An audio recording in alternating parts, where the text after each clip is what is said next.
Today, we'll open this by saying, Sparty, Michigan State, we're all with you today.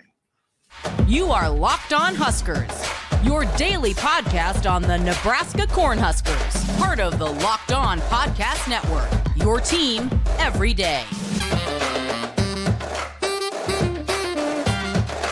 Hey, gang. Thanks for joining us here on Locked On Huskers. We appreciate you making Locked On Huskers your first watch. Listen each and every single day. Thank you. Greatly appreciate it. We're going to ask you to do us a favor. Go down there and subscribe. We're close to 1,000. We should be over. I know, Husker Nation, you guys are supposed to rally for this. Let's get it over 1,000, and then let's see what numbers we can get to. But like, subscribe, share, follow, if you would, please. I want to thank the folks from FanDuel. This episode brought to you by FanDuel Sportsbook, official sportsbook of Locked On Sports. Make every moment more. You can go to FanDuel.com/LockedOn today to get started. I wanted to get into the space today because we're at that season where the conference changes and there's movement in the off season, and the Big Ten Conference has added 2 opponents. And if you thought of Nebraska versus its rivals, right, those closest in proximity being Iowa, the first one that pops to mind, and then the elites of the conference, Ohio State and Michigan come to mind. Similarity in program style and type, Wisconsin comes to mind. People that you don't mind traveling to and being in the shared space with those other folks, Indiana and folks, come to mind. But expansion changes things, and its very purpose is to change how you think about and how you do business in the Big Ten Conference. Enter USC. Enter UCLA. And we'll start this first segment, and we'll talk about the Bruins, University of California at Los Angeles. There is some history for these 2 programs. It's a weird pairing in normal styles of play. There's usually the more athletic, graceful UCLA Bruin type of football. They used to be able to run the ball to you, but then they went to quarterbacks who could sling it around. And the level of their success in the 60s, 70s, and 80s versus what it's become in the Pac-12, well, now moving to the Big Ten and having the advantage of being a legitimate Southern California team who will have some benefit when it comes to teams having to travel from the Central Time Zone or the Eastern Time Zone to California. They will have the disadvantage of traveling on Pacific Coast time and then going to Maryland or Rutgers. That always affects in sports. You pay attention to when teams have to jump several time zones to play.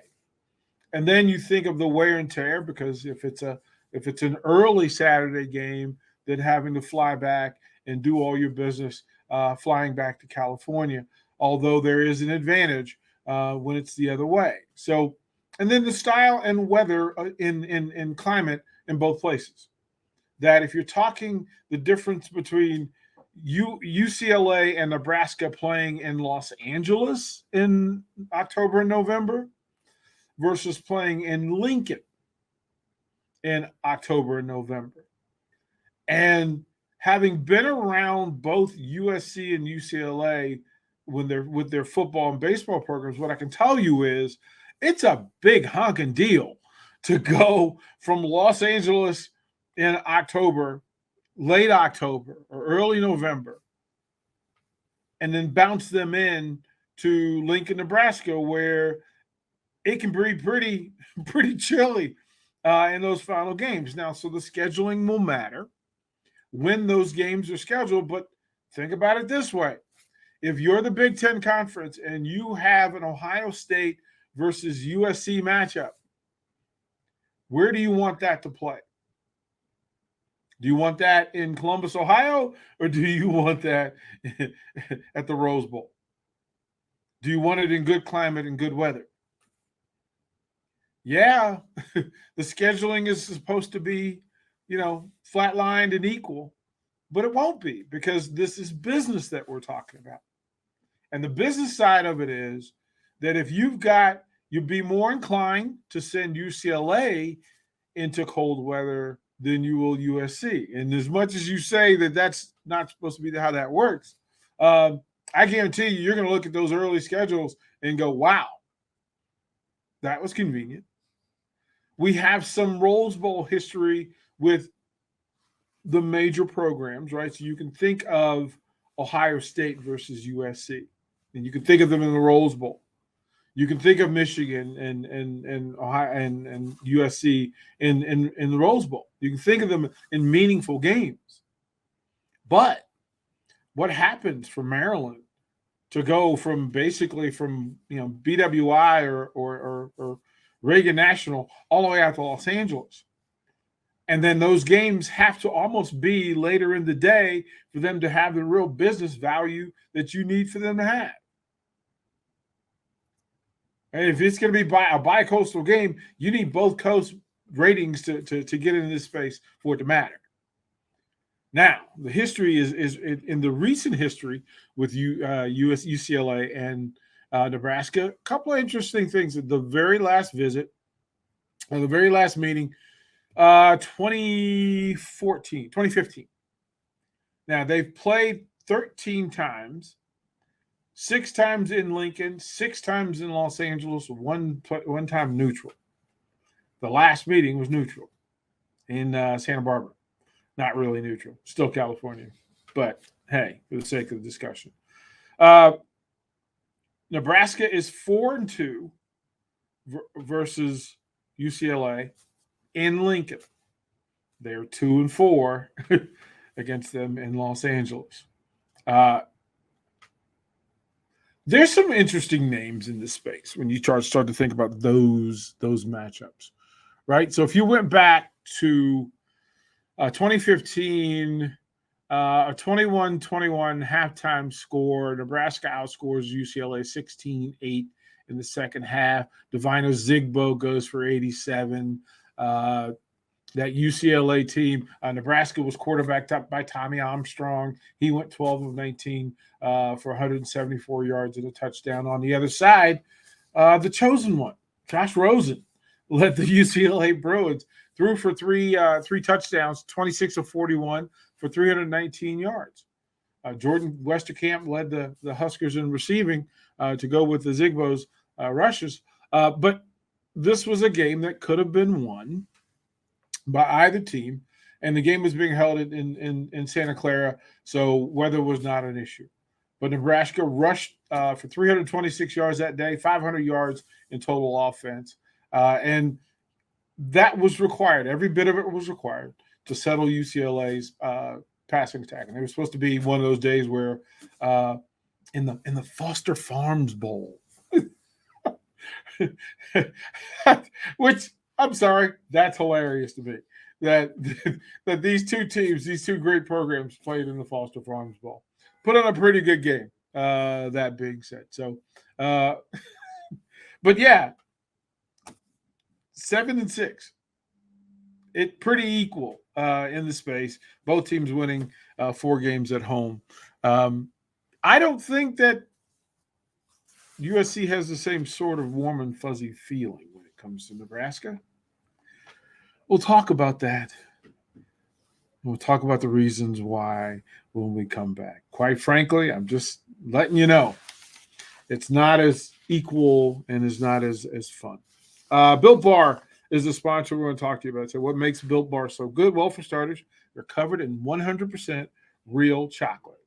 That's right, 100% real chocolate. And they come in unbelievable flavors. Churro, peanut butter brownie, and coconut almond, just a few. Try Built Bar. Yeah. Pretty good stuff. We'll throw it a break. We'll talk about those Trojans from Southern California when we come back.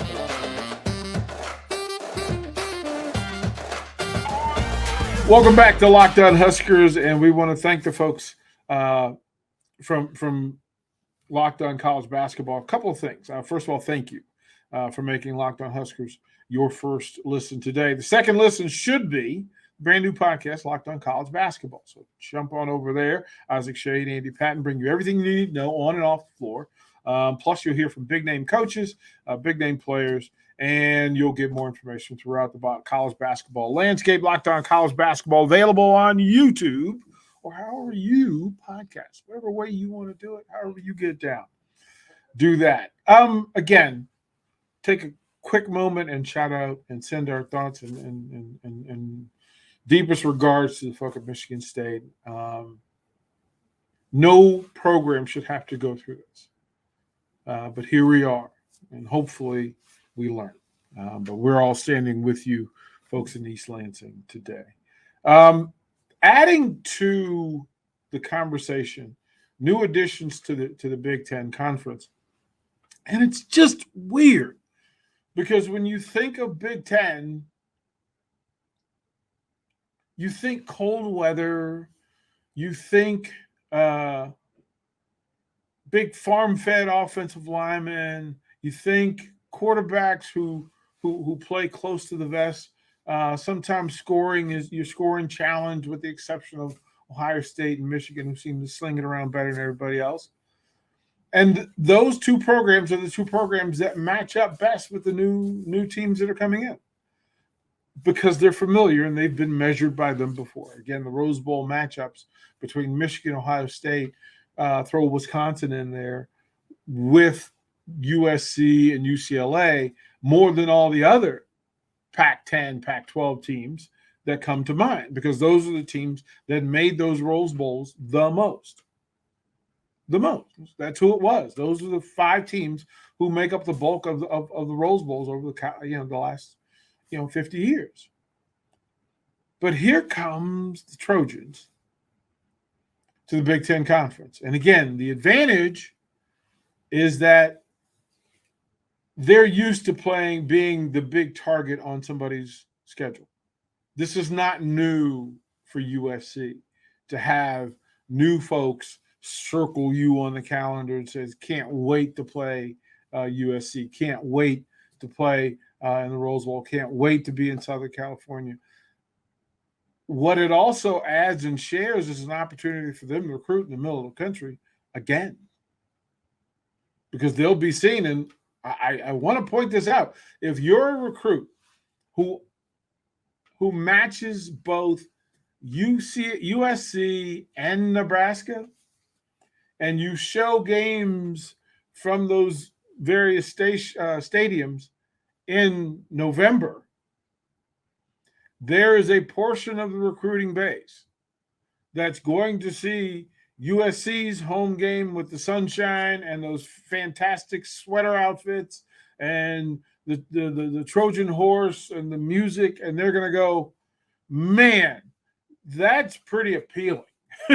That's super attractive that I can go play in 65 degrees in November rather than 15 degrees. And we've been here in Lincoln in November when that weather is making a statement. So it becomes a showpiece and a showcase. Now, the matchups, the last time these two teams met was in 2014. USC and a barn burner wins at 45-42. There are very few programs that you can say this. As a matter of fact, I'm not sure there's another. But Nebraska's never beat USC. USC is 4-0-1. To my knowledge, they're 4-0-1 versus Nebraska. And I can't think of any other program, even with just a few games, a few matchups. But they met in 2014, and then they met in 2006 and 2007. So they had one game here in Lincoln, one game in California, and then one neutral site of the last three. But again, I love bowl game names back in the day. I love the Barney Cotton Bowl. Go ahead, man. Do your thing. Do your thing. But this is where you have to start to pay attention, right? So 2014 in San Diego, 2007 in Lincoln, Nebraska, and 2006 in at the LA Coliseum. And I'm sorry, I don't like to think of USC in the Memorial State in the LA Coliseum. I think of them as a Rose Bowl team because that's usually where the USC, Ohio State, Michigan State matchups happen. So that's how I see them, and people will forgive me for not wanting to concede that. But this was a Kessler. This was the Steve Sarkisian Trojans, and this was a game where Cody Kessler had quite the game. Nebraska, they got up big. USC got up big. Nebraska made a comeback, got within 3, and then Kessler put a nail in it for doing his thing. But Nebraska, both teams finished the season at 9-4. To dream of the days of both USC and Nebraska being 9-4, playing in a bowl game, the nerve of it all. But this was a Cody Kessler versus Tommy Armstrong bowl game. And the styles of play, to think, like, I'm old enough to remember USC as a power running, the John Robinson, John McKay. Hey, we're going to create a nation of Heisman Trophy winning running backs. I'm old enough to think of O.J. Simpson, Mike Garrett, Anthony Davis, Charles White before the Reggie Bush, Lendale White era of where they just had the monsters. Like they had the Anthony Munozes up front, and they just leaned on you with this with that fullback game. And look, this is both programs that understand and value fullback football. Like go back to Marcus Allen and being so good that your future Heisman Trophy winning 2,000-yard rusher, almost 2,000-yard rusher, played fullback just to get on the field.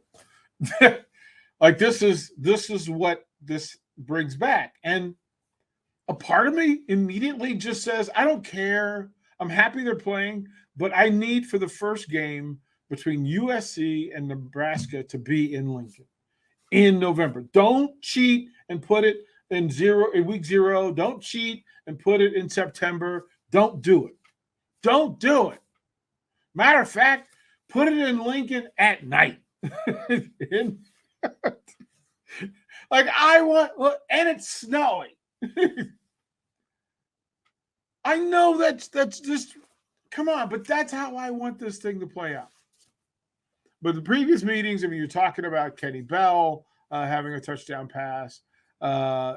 Drew Brown was the kicker of note. But Tommy Armstrong had quite the day. And then you're talking about DeMornay Pearson, and then the final play of the game was 4th and 3, and they tackled DeMornay for a yard, and that was the ball game.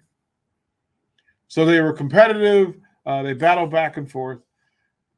But yeah, we're on the short clock for the days of USC versus Nebraska, and it doesn't mean what it did, but I'm looking forward to see what it will mean going forward. I know Husker fans like to travel. And if you make it easy for them to get the link from Lincoln to LA or Omaha to LA, they're going to travel well. And it wouldn't be such a bad thing to leave the snow and go to Southern California for a couple of days in late October, November. But don't do that. Not to begin with. Send Nebraska to UCLA, but send USC to Lincoln in the cold. I don't ask for much. I'm asking for that. That's just me wanting more. That's all there is. We'll throw the break here. We'll come back and close out. I do want to thank the folks from FanDuel. A couple of things in play as they set up for March Madness. That four programs have set themselves up per FanDuel Sportsbook as the leading candidates to be number one seeds going to March Madness. The Houston Cougars. I'm not surprised. Alabama at number 2, but the Alabama is actually ranked number 1, so that makes sense. Purdue, even falling for number 1, they only dropped to number 3 and the favorites to be a number 1 seed. And then the Jayhawks at number 4. We will see. Just outside of that, Arizona and UCLA. Speaking of the Bruins and what's going on. We haven't even gotten to the basketball version of this thing. It's going to be spectacular. We'll come back and close out Lockdown.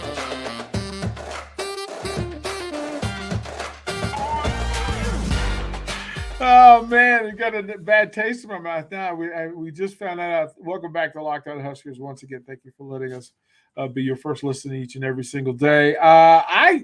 We just verified and confirmed that USC is the only team Nebraska plays more than 5 times is the number we're going to put out there.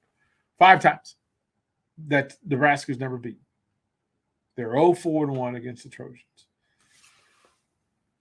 Come on, USC. Come on. You got business to take care of. Things to take care of as well. Shout out to a couple of programs in this space. Fred Hoiberg and the Huskers with a big win here at Pinnacle Bank Arena on Saturday. Big win coming from 17 down, 11 points late. They tie the game up at 61. They go into overtime and go on a 12-2 run to get the win. A 12-2 run against a pretty rock-solid Wisconsin team.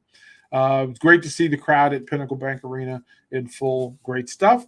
Shout out to some of the other Husker programs, Mark Manning and the wrestling program, with back-to-back wins in the Big Ten Conference. They will host Arizona State this week. And then a big week coming up for the Lady Huskers basketball team.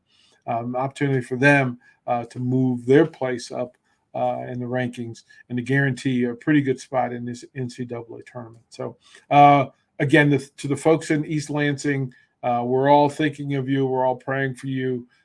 You deserve better than that. It's tough to kind of swallow that student athletes and students and college communities have to go through this. It should not be a thing. It should not be a thing. You should be able to send your kids to college to learn and better themselves and better our communities without the risk of going through something like that. Once again, to thank our folks from FanDuel Sportsbook. Again, make each game more. Is that the proper phrasing for that? I do want to say you can go to Locked On. You can go to FanDuel.com/LockedOn. There are all sorts of prop bets for you. You can jump on there. I want to say this. It's America's number one sports book for a reason. Before we go, a little NBA action just for you. Boston, Milwaukee, Phoenix, and Denver, the 4 teams favored to make to the finals in the NBA based on our folks from FanDuel Sportsbook. How about that? Lots to talk about. Hey, thanks for joining Locked On Huskers and for allowing us to be your first listen, your first watch each and every single day. Again, subscribe, like, follow. The information is right there for you. We'll do it again tomorrow for you. Have more for you. We'll talk about MJ Sherman from Georgia to Lincoln, Nebraska. We'll talk about the Big Ed Setter on Locked On Huskers. Tomorrow, we'll close out with those 3 words we love so much. Go Big Red.